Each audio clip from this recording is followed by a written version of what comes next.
Good morning, good afternoon, good evening, everybody. Buenas tardes, buenos días, buenas noches. My name is Brian Morales, and this is the Global Coalition to Address Synthetic Drug Threats, Sub-Working Group 3.3 West. I'm going to share my screen so we can get started. Okay. I want to start off by saying that we have been engaging with civil society this week and this month through our East and West group sessions. And so we are very grateful for the Vienna NGO Committee for their past work and feedback that they've provided to us.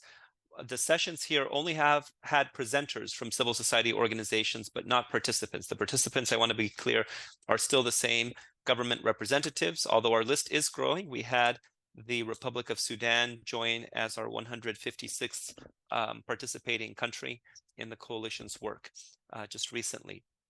Per our usual practice, we will be recording the presentations, but not the discussion. Now, I want to share with you that in this next phase of the coalition, we are requesting that participants report on the actions taken to address synthetic drug threats. So we have reached out to you, colleagues, through our embassies, our US embassies in your countries, to your foreign ministries to formally request that these actions be documented and shared with us. We are also sharing today in the next few slides the process with you. And also we will be sending you an official letter that is requesting the report of your actions in the next couple of days. These actions that you provide to us will be shared on our website, and some of the content will also be shared in a year one report. So what can you report? And I want to be clear that we are looking for information or actions that have been taken from July 7th of last year when the ministerial was launched through the 1st of September of this year, so it can be forward-looking as well. We plan to release this report at the UN General Assembly in mid-September, where we hope to have a high-level segment that will take place.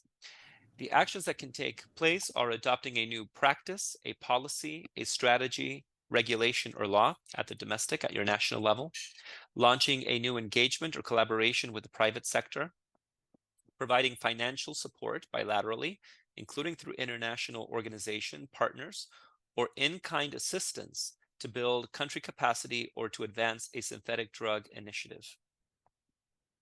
Next, hosting a regional or global meeting of the coalition on a thematic area of interest. Also, expressing interest in some of the specific initiatives that are proposed by the international organizations. You'll recall that we have that menu on the coalition website under the word initiatives that you can see. And finally, any other act to strengthen your country's response to synthetic drugs consistent with the recommendations. We are asking that the report be no longer than 2 pages, so up to 2 pages in length. And the format could be in Microsoft Word, or it just could be in an email so that we can copy and paste the text. We ideally would like the submission in English, but we're happy to take the submission in any language, the language of your choice. The deadline for submitting, we are requesting that we receive these reports by the 3rd of June so we can edit them and then have them ready to incorporate onto the website and into the report. Please email your submissions to syntheticscoalition@state.gov. And now I want to share with you where the recommendations are posted, the recommendations that we concluded last month. They are located in the timeline tab on the website under an orange bar that says Final Key Recommendations. You'll find the 68 recommendations that we discussed at the last meeting there. And I will end by saying that we are coming toward the last opportunities to present for our coalition. So if you're interested in presenting, please reach out to us. Let us know that you're interested. We have our final working group meeting in September, the final sub-working group meeting in August. So we want to make sure that we hear from as many of you colleagues as possible. I will now stop the presentation and say that happy to take comments and questions by email as well as in the chat. I'm going to turn it over to our co-chairs. I apologize that I will have to step off to another meeting, but we have Bill McGlynn that will wrap up the session at the end of the day. And now I'm happy to turn it over to our co-chairs, Giovanna Calderon and Justice Jeffrey Henderson. Over to you, colleagues. Thank you so much.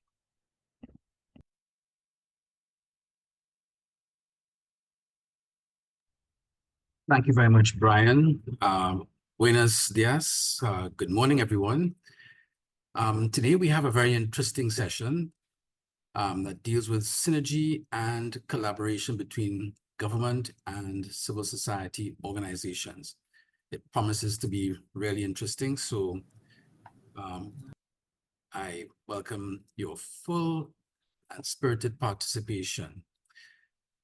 So we will begin this morning with the first presenter, who is Dr. Yvonne Orlando. Dr. Orlando is the director of the National Agency for Campaign Against Drug Abuse in Kenya.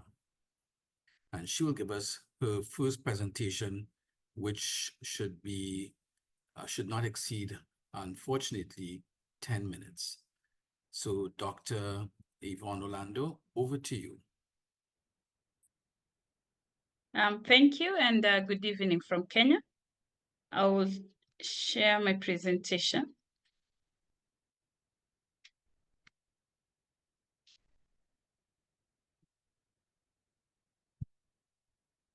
I hope you can see it. We can see your presentation. Please go ahead. So Kenya acceded to the Single Convention on Narcotic Drugs and the Convention on Psychotropic Substances. We also have our own Narcotic Drugs and Psychotropic Substances Act, which criminalizes possession, use, and even being found in a room of people using drugs. This then has led to many people being imprisoned and the need for alternative to incarceration. We have NACADA, which is the agency that is mandated with issues of supply and demand reduction. When you're looking at the prison setting in Kenya, our capacity is at 34,000, but currently we are at 57,000. So we're already at 173%. Out of this, 41% are pre-trial detainees, and 6.5% of them are drug-related offenses. And these are the ones that you're targeting to also help decongest the prison systems. As part of the CND resolution, 58.5, which highlighted the need for supporting the collaboration of public health and justice authorities in pursuing alternative means for conviction or punishment for appropriate drug-related offenses.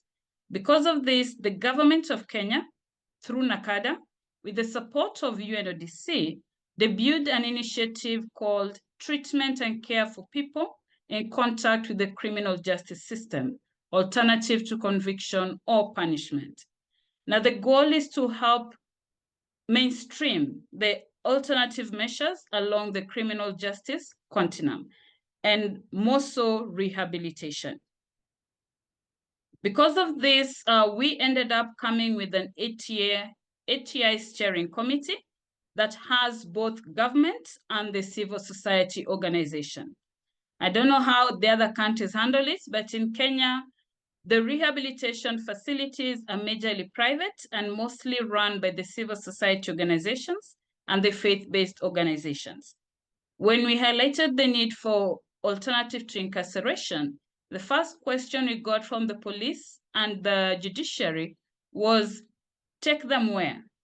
Divert them to where? Deflect them to where? And this is where now the aspect of CSOs come in very handy.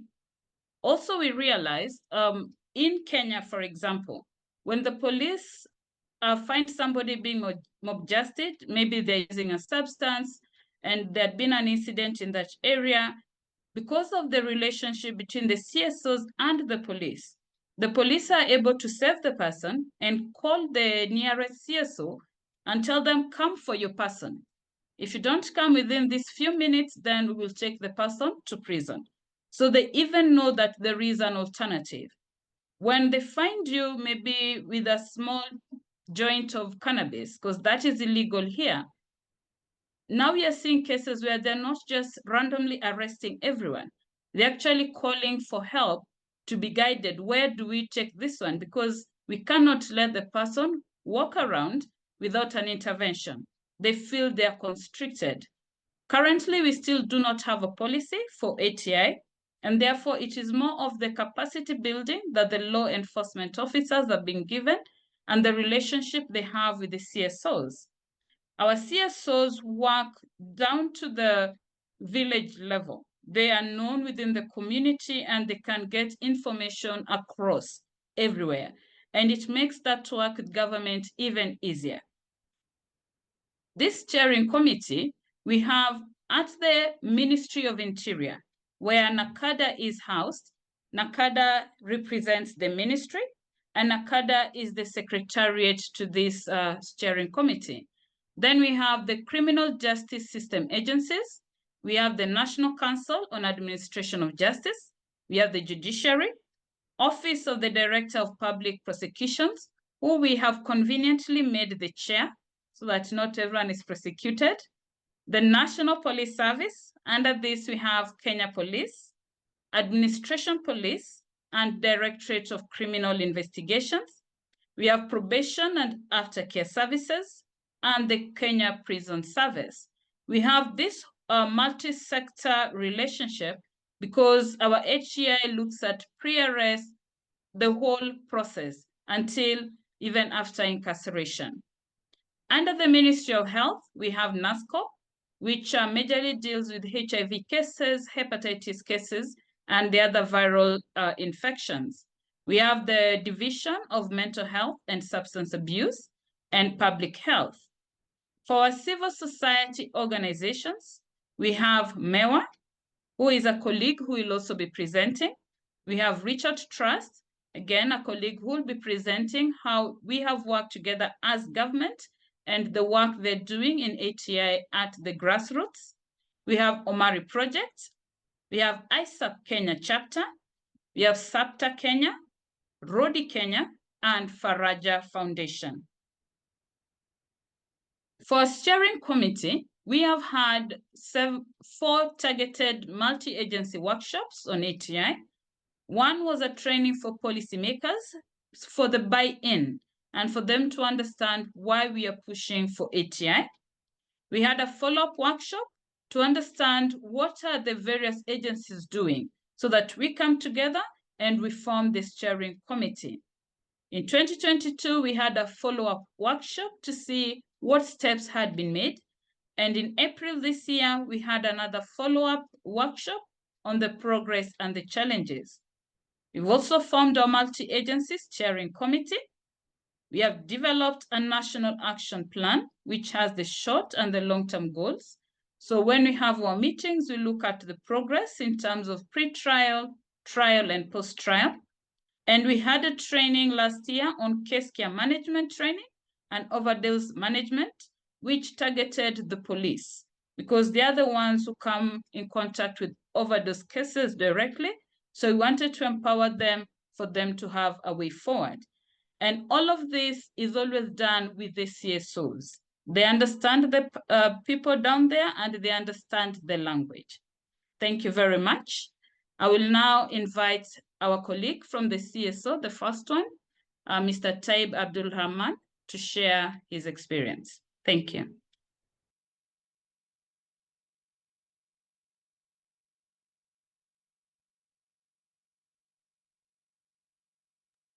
Thank you very much, Dr. Orlando. It fascinates me. We all may be at different stages of our journey to making more enlightened approaches, but we share so much in common. It really interests me how much we could learn from each other. So the next person we'll hear from is Taib Abdul Rahman Bashig. He is from the Reach Out Trust Association of Kenya. So Taib, let's hear from you, please. You also have 10 minutes. Thank you very much. But by doing that, we can have some more interaction afterwards. Sure. Thank you very much. Greetings from Kenya. My name is Taib Abdurrahman. I work for an organization called Reach Out Center in the coastal region of Kenya. Our work is in the prevention, treatment services for key population, especially people who use drugs, to be able And to. Taib, I'm terribly sorry to interrupt you. We're getting a lot of background noise from your microphone, and you're a little bit too far from the microphone. So could you please speak closer and maybe find a location that is not that windy? Thank you. Okay, is here okay? We're still getting some kind of background noise. Is there anything that you could do?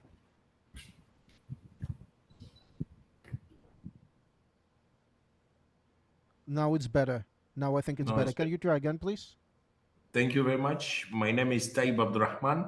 I work for an organization called Reach Out Center in the coastal region of Kenya. Our work is in the area of prevention treatment services for key population, people who use drugs, to be able to do rehabilitation, harm reduction program, and also to reintegrate back to the community. I also sit into the National Steering Committee, like what the Dr. Yvonne has mentioned here, to be able to give the experience of what we do here in Mombasa, the coastal region of Kenya, and the work that we've been able to implement within the community is to be able to reach out to the community and give them an alternative for drug use, and being able to have the outreach services that we provide in the community.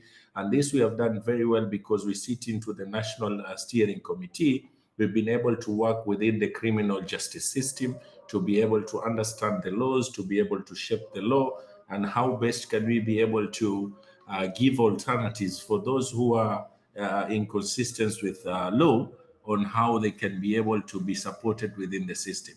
So we started with the harm reduction program, where we managed to enroll people, give them alternative for drug use, and to be able to come out of drugs for those who are interested to go to rehabilitation, for those who are still using the option of safer injection, and being able to understand how they can be able to put the public health angle in the first place, and being able to see the services in the human perspective of it. Within this, we have components of services that we provide within the community.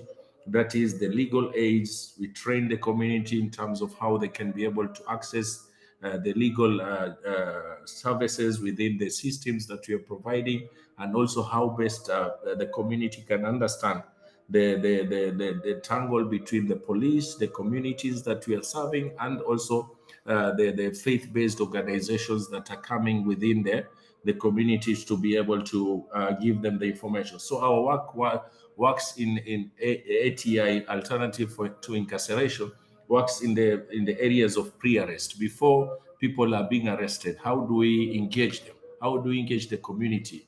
How do we give knowledge to the individuals that this is a petty crime, this is a crime, this is something that has been coming into constantly coming into the law, and how best can we be able to educate that? And this was done very smoothly, because we have community paralegals, we have community field officers who are coming from the same hotspot, the same vicinity of using, and we've been able to sort the issues before the pre-arrest. So this is done clearly by the people who are manning the station, the police who are coming to the areas to do raids. We try to sort the area before going to the police station.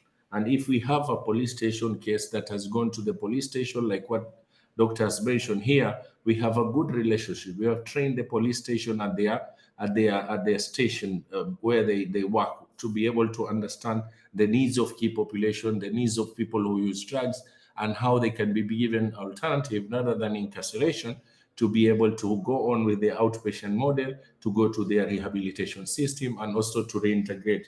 So when they have a criminal proceeding also, we support them through the process in terms of the fair trial, in terms of having representation at the court, to be able to have their medication if they're on medically assisted therapy, the use of methadone, to be able to access their health services while they're undergoing the criminal proceeding. And lastly, also during the post-sentencing, how best can we be able, if they have been admitted to the prison, how do we make sure that we have the system going on? And we have the first of its kind also in the prison that are also providing the medically assisted therapy in Kenya to be able to support people who use drugs in the prison by having the access of opiate substitution within the prison setting. This has been through advocacy. This has been partnering within the steering committee that we have, the departments, the multi-agencies working together. It has really given us a know-how in terms of having clear asking advocacy and being able to have this system of services clear from the community to the police station to the prison and where they have the post sentencing when they're out. We also sit into the court users committee. This is the committees that are done within the courts, and we have been able to have our organization gazetted to be members on that committee so that we can be able to air the alternative of people, to be able to have probation sentencing, to be able to have out of court hearings that can be able to be sought, dispute resolutions where people can be able to adjust rather than going to prison, they can be able to have this alternative.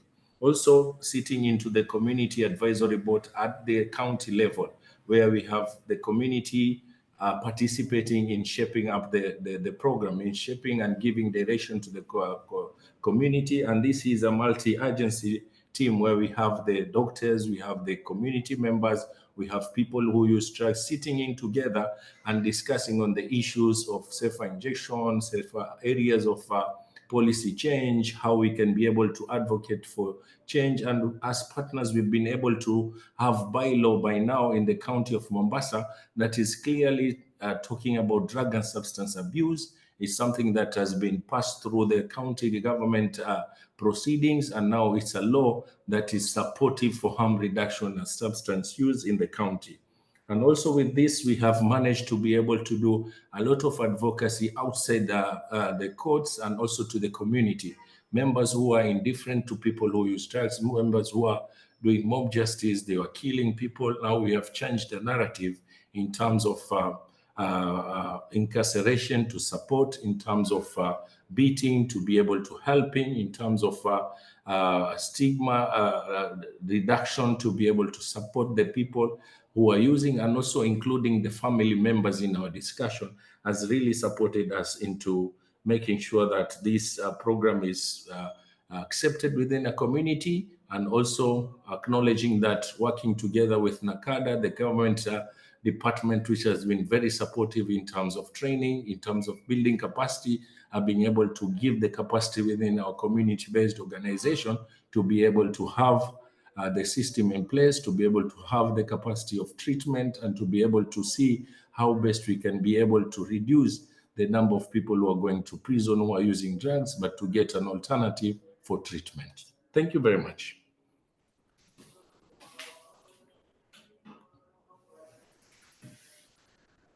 Thank you very much, Taib. That's been very interesting. So the next presentation is from Hussein Taib. Hussein Taib is from the Muslim Education and Welfare Association of Kenya. So Hussein, let's hear from you. Thank you. Thank you. Thank you very much. And my apologies, Hussein. Can I ask you to speak much closer to the microphone? Thank you so much. Hello, can you hear me? Yes, it's a little bit better, but we're getting a lot of background noise from you, so please continue. Yeah, it's prayer time here in Mombasa. Oh, I see. And, Okay, the thank you very much. using loudspeakers. Thank you. Please go ahead.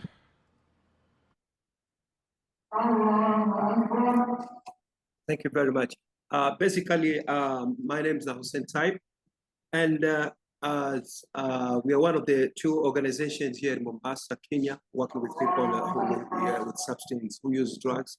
And we've been actually working for the last 25 years or so. And initially, we started with sensitization, prevention, and later move on to treatment options.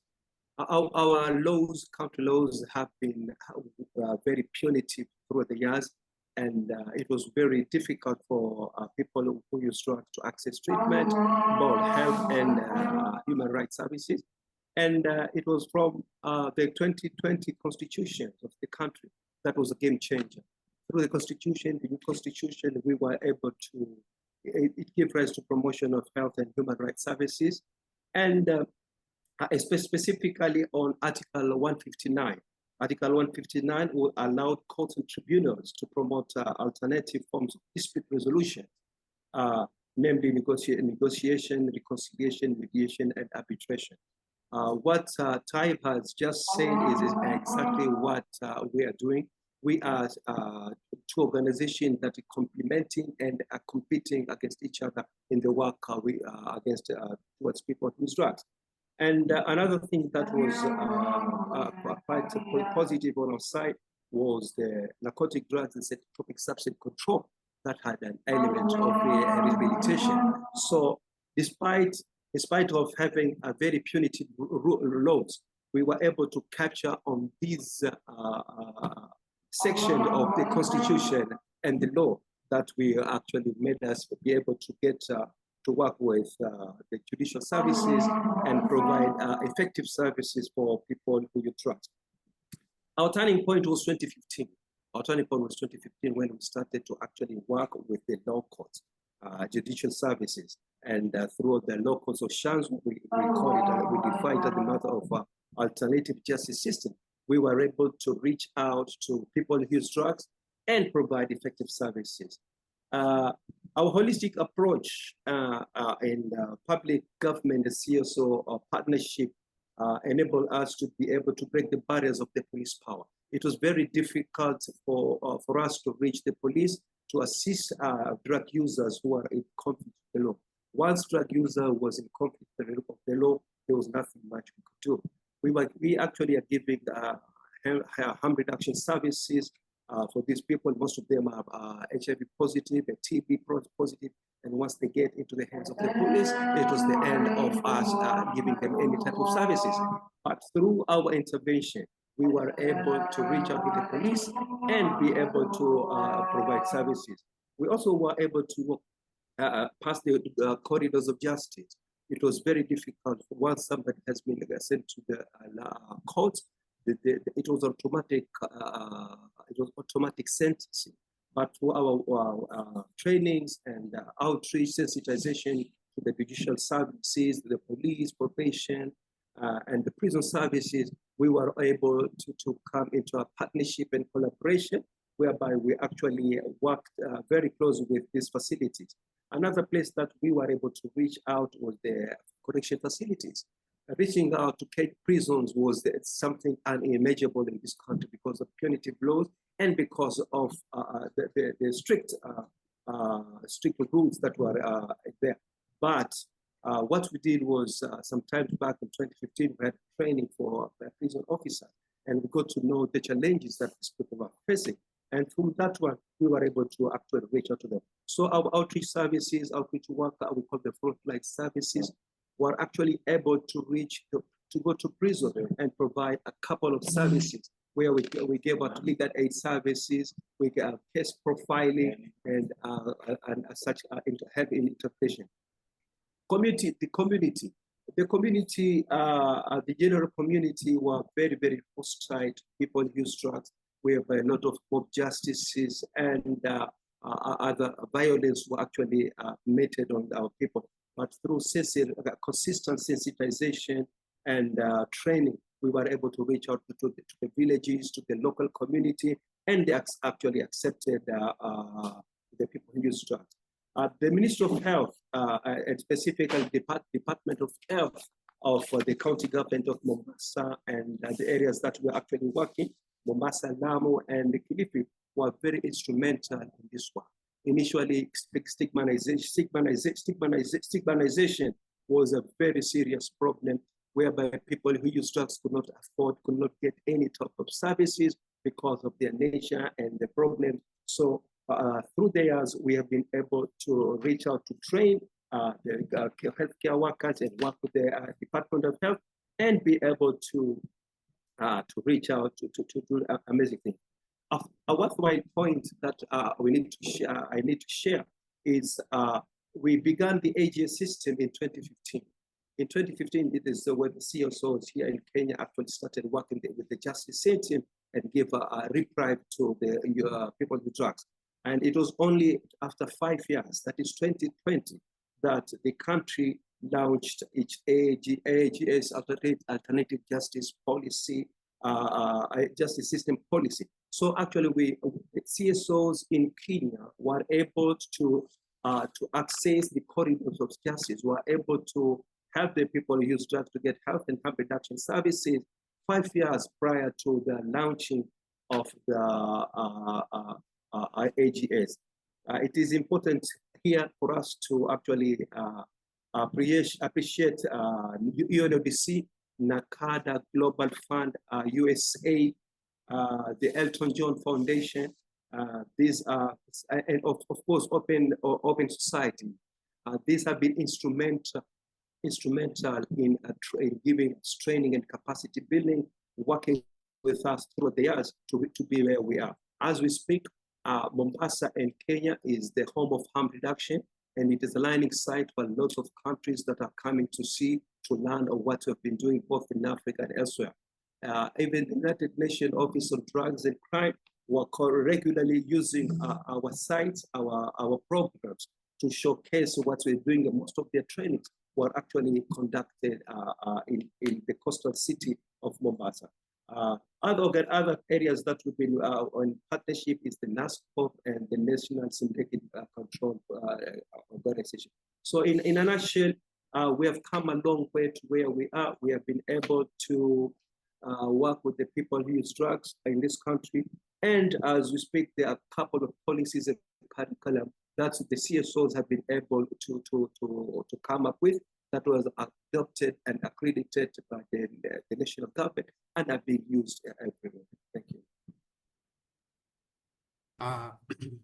Thank you very much, Hussein.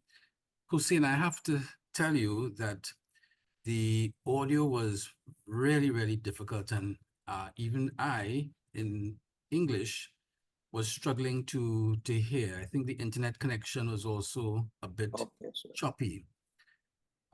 So I haven't discussed it with my co-chair Giovanna or the others who work behind the scenes, but I'm wondering whether you can perhaps, if we can get the full benefit of what you had to say, if you had a summary or if you had your presentation reduced into writing, if you can email it to us or attach it in the message so that we can have it and have the full benefit of what you said, because I couldn't hear it in English.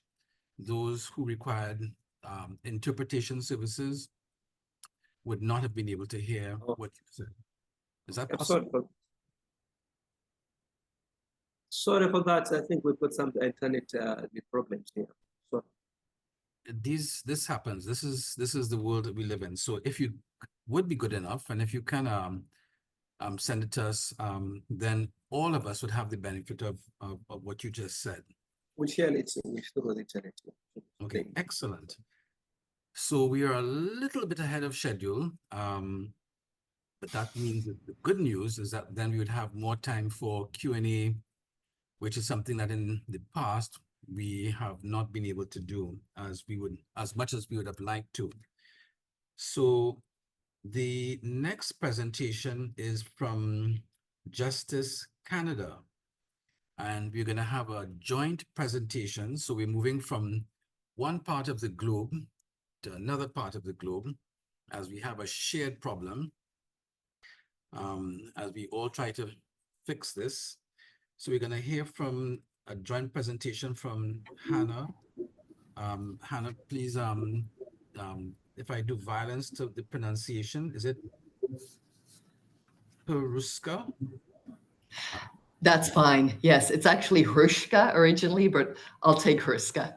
Okay, thank you for being so kind. Hannah is the Senior Director, Policy Implementation Directorate, and she will do a live joint presentation with Yves Carroll. I don't know if it's Monet or Monette, who is Manager Program and Policy. Please forgive me for pronunciation. All right. Thank you very much. Okay. So thank you. We are from the Department of Justice in Canada, and we're coming to you from Ottawa, the capital of Canada and the traditional unceded territory of the Algonquin Anishinaabe people who've been here from time immemorial and to whom we are grateful. We're very pleased to be here to be able to present on drug treatment courts, and I will hopefully be able to pull up my presentation on the screen.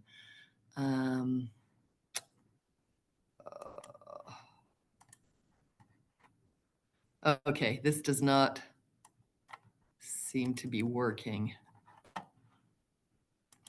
And also, my apologies for interrupting. You need to be in the English channel, please. If you can please click the icon of the globe on your screen and go to the English channel, and then interpretation is going to work properly. Okay. Interpretation. There should be an icon of the globe, and then please go to the English channel. Thank you. Okay. I think I should be in the English channel now. Yes, you're correct. Please go ahead. And just to make sure, when you speak, please, both of you speak close to the microphone, because I think that microphone is now closer to one of you than to the other. Please go ahead. Okay. I don't know if I'm able to share the screen. Anna, would it be helpful if I share the screen on your behalf? I have your presentation here. I can easily pick it up. Would it be helpful for you? That would be very helpful. Okay. Thank you very much.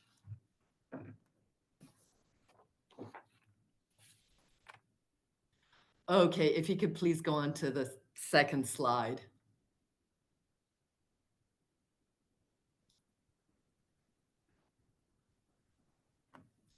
Okay, thank you.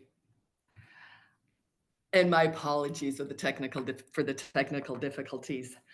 So to give you a little bit of context on Canada's drug treatment court funding program, in Canada, drug treatment courts started about 20 years ago, which was about 10 years after the first DTC was introduced in the United States.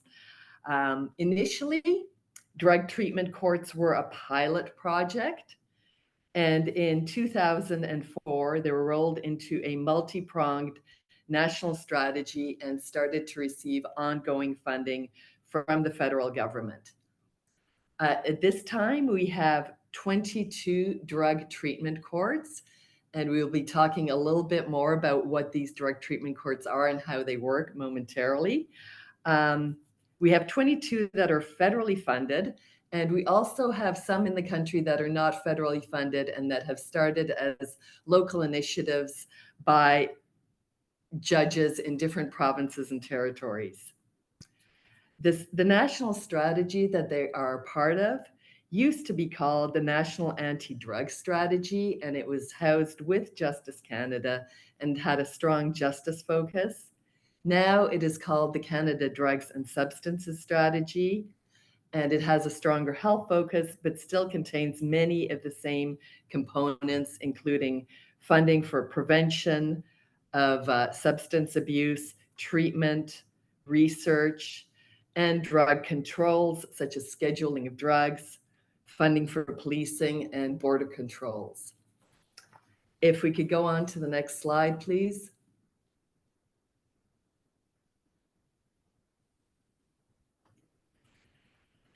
So in terms of the statutory framework for alternatives to incarceration in federal law, and the criminal law is federal law in Canada, the Criminal Code, which covers most criminal activity, and the Controlled Drugs and Substances Act, which focuses on drug-specific criminal activity, allow diversion both from court proceedings entirely. So minor possession offenses currently can be totally diverted from the courts, which means people who are caught possessing small quantities of drugs generally do not go through drug treatment courts in Canada. The Criminal Code and the Controlled Drugs and Substances Act also allow diversion from regular court proceedings to allow persons to participate in drug treatment courts and at the end be sentenced. And usually it's to probation, though in some cases the charges are stayed. And this is as an alternative to incarceration, which would have been likely if the person had been processed through regular court proceedings. And again, we'll be talking more about this in a moment, but the cases that generally are sent to drug treatment courts are cases of individuals who have long records of minor charges, both Criminal Code and Controlled Drugs and Substances Act. It's not their first contact with the criminal justice system, but also they're not facing very serious charges either. For the most part, it's nonviolent, often property offenses or drug offenses. In Canada, youth are also often diverted from the court system. However, drug treatment courts only deal with adults. So youth are dealt with through other alternative measures.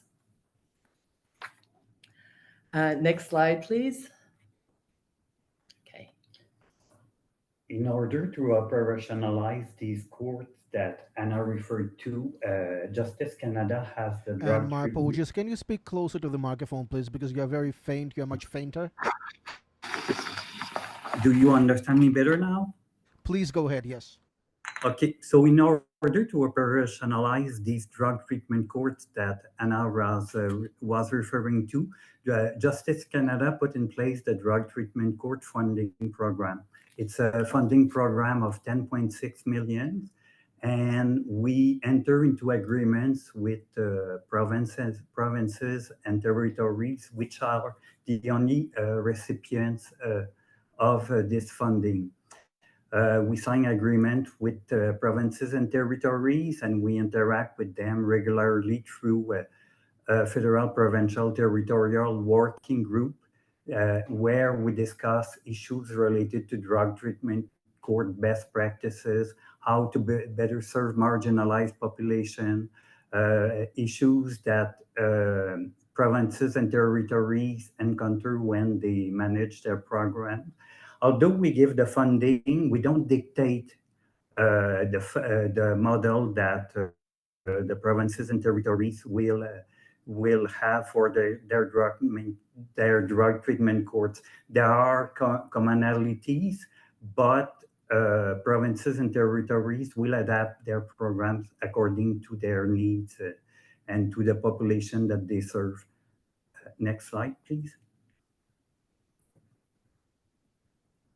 As Anna mentioned, the adults that can go through a drug treatment court are the people that can go through a drug treatment court are adults charged with an offense that was committed because of a substance use disorder. It's a voluntary program. People can volunteer to go to the program, and their participation is voluntary. It's not mandatory. Usually they plead guilty before starting the program, but lately we're beginning to adapt the program where the plea guilty could be at the end, or people can decide to not plead guilty, and at the issue of the program, it will be decided if they have to plead guilty or if the charge will be withdrawn. But in every case, they have to acknowledge the offense that was committed. So they go through drug treatment court. The funding model can be different from one province to the other. Some have a harm reduction model when there is court-monitored drug treatment, and but it's harm reduction. So when they get tested, if they test positive, it's okay. Some other, as long as they are able to manage their use and make improvements to their life skills, employment, education. They have to go to drug testing, but not all of them. So the funding, the model can be different from a province to the others. Some are strict on harm reduction, other ones that they shouldn't use at all. But there's always a flexibility if you are in a model where you have to be abstinent. If you test positive, it doesn't mean that you're excluded from the program. It's part of the treatment. They readjust according to the need of the participants. As I now mentioned, serious violence usually is not, people that committed serious violence offenses are not good candidates, but there may be exceptions. There is a flexibility to adapt to, it will be a case-by-case analysis, and as long as the person doesn't pose a threat to the public, even if there was a violence offense, they could be eligible to receive drug treatment programming. Next slide, please. I referred a bit to that a bit earlier, but the model is different from one province to the other. They share commonalities. We have a policy for prosecutors about drug treatment courts, and provinces and territories tend to follow it and adapt it to their needs. So they will develop the program according to their provincial or territorial needs, and they will also adapt the programs through the needs of participants.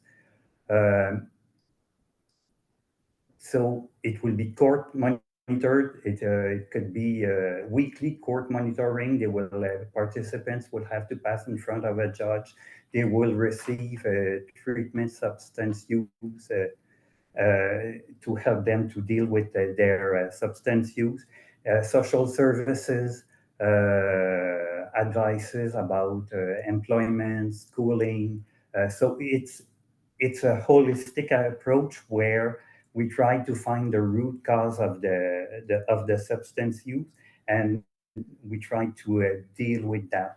Usually a program will last about 12 to 18 months, but in general, programs will be around 12 months. Success rate from one DTC to the other one can vary a lot. It can go from 25% to 80%. In average, if we take it in average, it's around 30% that will complete the program. But even for the ones that don't complete the program, there are benefits. Either they will reoffend less, or the severity of the offense will be less. Next slide.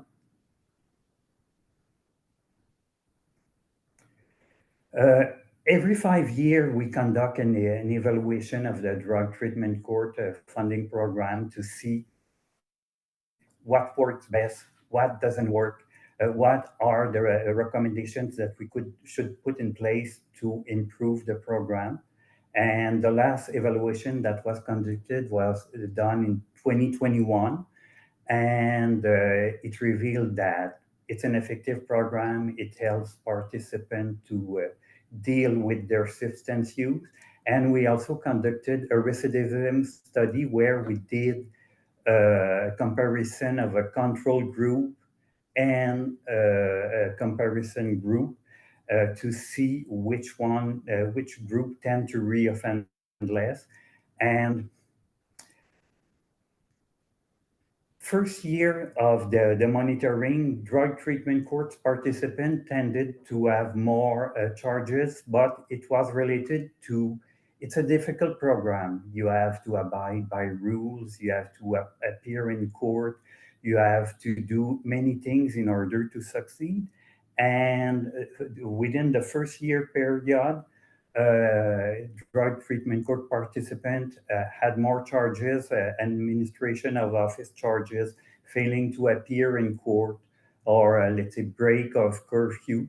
But after the 1 year period, they had a 36% less chance of reoffending than the comparison group that didn't go through a drug treatment court. The age and ethnicity didn't appear to have an impact on completion rate, and people that had recent employment history were less likely to reoffend.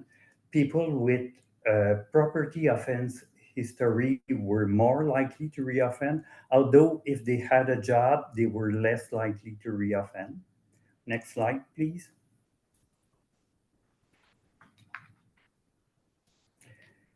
Challenges. Complexity of addiction. We had a meeting with an organization a couple of months ago, and he said drugs have changed. In the 70s, you would use drug to get high. Now you can also use drug because you're dope sick. So you want to, you feel sick and you use drugs. So drugs are more lethal, are more complex, addictions are stronger. So it's a challenge when it comes to treat clients because they have higher needs. So addictions is more severe, so it brings challenges. Homelessness will bring challenges, mental health challenges. So it brings a situation where you have to treat a whole spectrum because it's not only addiction, it's mental health problems, housing problems. There's a shortage of housing. So, and we have programs where they put in place some housing for participants. There's a place in Regina where they have housing for women. And they realized that these women that had access to these services tended to finish more the program. And so housing is a issue.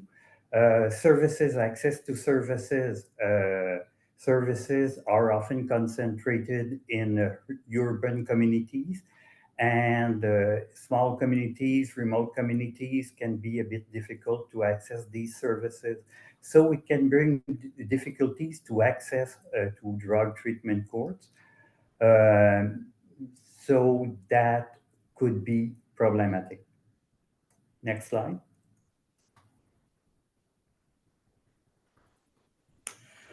So in terms of what we're doing now for drug treatment courts, there's a number of steps we've taken lately, which we're continuing at the national level. One involves information sharing, knowledge sharing. We are hosting discussions via Zoom or MS Teams at least 4 times a year on various topics of interest to people who run drug treatment courts and the provinces and territories who also support them. So for example, recently we had a presentation on Indigenous culturally appropriate practices in court from an Indigenous court worker. That was of high interest because, as you may know, Indigenous people are overrepresented in the criminal justice system in Canada, and that would make them overrepresented in drug treatment courts as well. We also have an annual in-person meeting where the participants share information on what works well in their drug treatment courts. The people who are under drug treatment courts are very much embedded in their provincial justice systems because in Canada, administration of justice is provincial. And so, they know how things work in their jurisdiction, and they don't necessarily know how things work in the neighboring jurisdiction. We're a big country. And so there's a lot to talk about when we all get together. There's some things that we also need to improve at a national level. And one thing is our data collection. We have a database which all the jurisdictions input information on on the drug treatment court participants and their progress.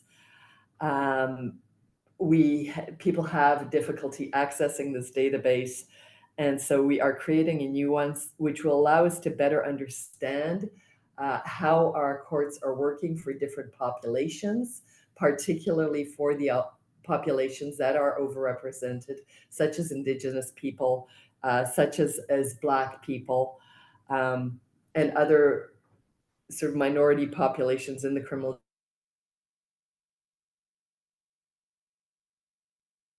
And Hannah, my apologies, it may be on my end, but I think we have lost your audio and video, and I see that Hannah has disconnected, and I would like to verify that you see the same, Jeffrey?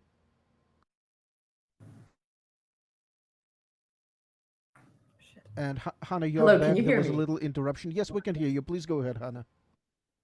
Okay, thank you. Yes, we got disconnected Bear in somehow. mind, we have exceeded our time, and there may be some people who may wish to ask some questions, because the presentations have all been fascinating. So if you can sort of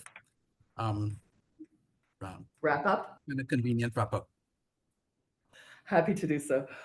Okay, so I guess the last thing I want to say is there are also next steps at the provincial and territorial level. Some of our provinces are moving headlong into developing new drug treatment courts. For example, we have a province, Alberta, which has, a medium-sized province. They now have 7 drug treatment courts. Other provinces, for example, British Columbia, right next door to Alberta, a larger population, only 1 drug treatment court, and they are moving into other sorts of therapeutic courts instead, such as ones that are Indigenous specific. So it very much varies across the country, but we're continuing to work in this space and to promote the model. So we would be happy to answer any questions now. Thank you very much. Regrettably, we only have 1 minute for one question, perhaps. Justice Henderson, our esteemed moderator tells us we can go a little over. So I defer to you and co-chair Calderon and the group. Okay, excellent. Thank you very much, Bill. All right, so Bill has helpfully told us we have some more time. He hasn't told us how much more time, but we will push the envelope as we do in these things. So any questions? Please do so by putting your hand up in the chat.